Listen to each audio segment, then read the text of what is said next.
Dünyanın ən məşhur tiktokeri Khaby Lame ABŞ-də saxlanılıb. Dünyanın ən çox izlənilən TikTok ulduzu Khaby Lame ABŞ-də vizasının müddətinin bitməsi səbəbilə saxlanılıb. France 24 xəbər verir ki, bloger artıq ölkəni tərk edib. Hadisə 6 iyun tarixində Las Vegas şəhərindəki Harry Reid beynəlxalq hava limanında baş verib.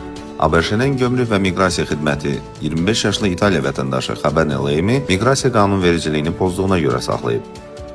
Rəsmilərin bildirdiyinə görə 162 milyondan çox izləyicisi olan Lame ABŞ-yə 30 aprel tarixində daxil olub və vizasının müddəti bitib.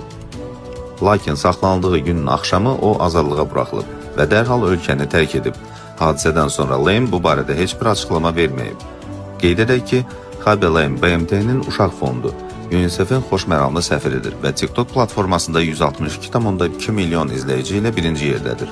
Onunla bağlı bu insident ABŞ prezidenti Donald Trump'ın sərtləşdirdiyi miqrasiya siyasəti fonunda baş verib.